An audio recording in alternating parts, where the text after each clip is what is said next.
दिल न देना दिल न देना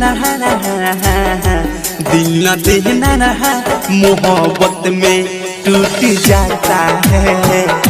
दिल न देना मोहब्बत में टूट जाता है। दिल न देना मोहब्बत में टूट जाता है। दिल न देना मोहब्बत में टूट जाता है। साथ बचपन का साथ बचपन का जवानी में छूट जाता है।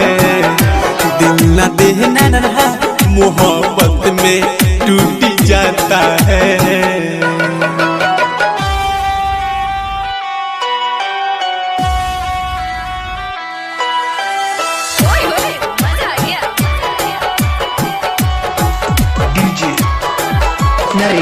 नरेश पहले मिलते हैं और दिल से दिल मिलाते हैं। साथ कुछ दिन का होता फिर वो ठुकराते हैं।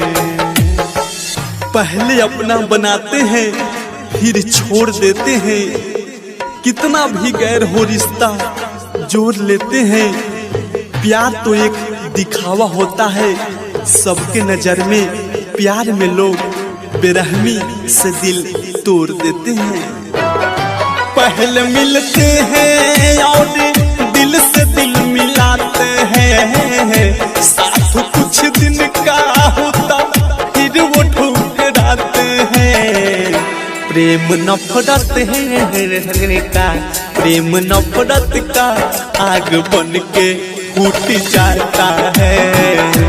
दिल न देना मोहब्बत में टूट जाता है।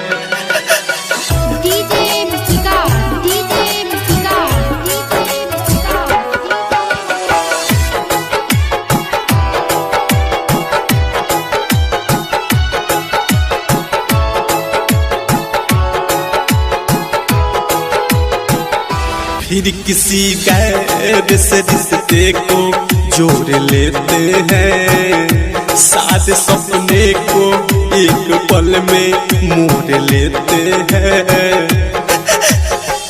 प्यार न करना प्यार में सहारा नहीं मिलता। छूट जाता है साथ साथी बेचारा नहीं मिलता। इश्क की लहर तो बहुत बड़ी होती है। इसमें डूबने वाले को किनारा नहीं मिलता। फिर किसी गैर से रिश्ते को जोड़ लेते हैं। साथ सपने को एक पल में मोड़ लेते हैं। प्यार अपनाने से प्यार अपनाने से ये दुनिया रूठ जाता है। दिल न देना मोहब्बत में टूट जाता है।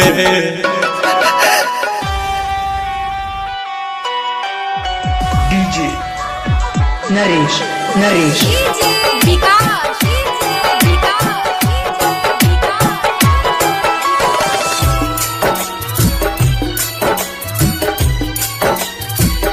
राइटर राकेश ऐसा चाय को बताते हैं।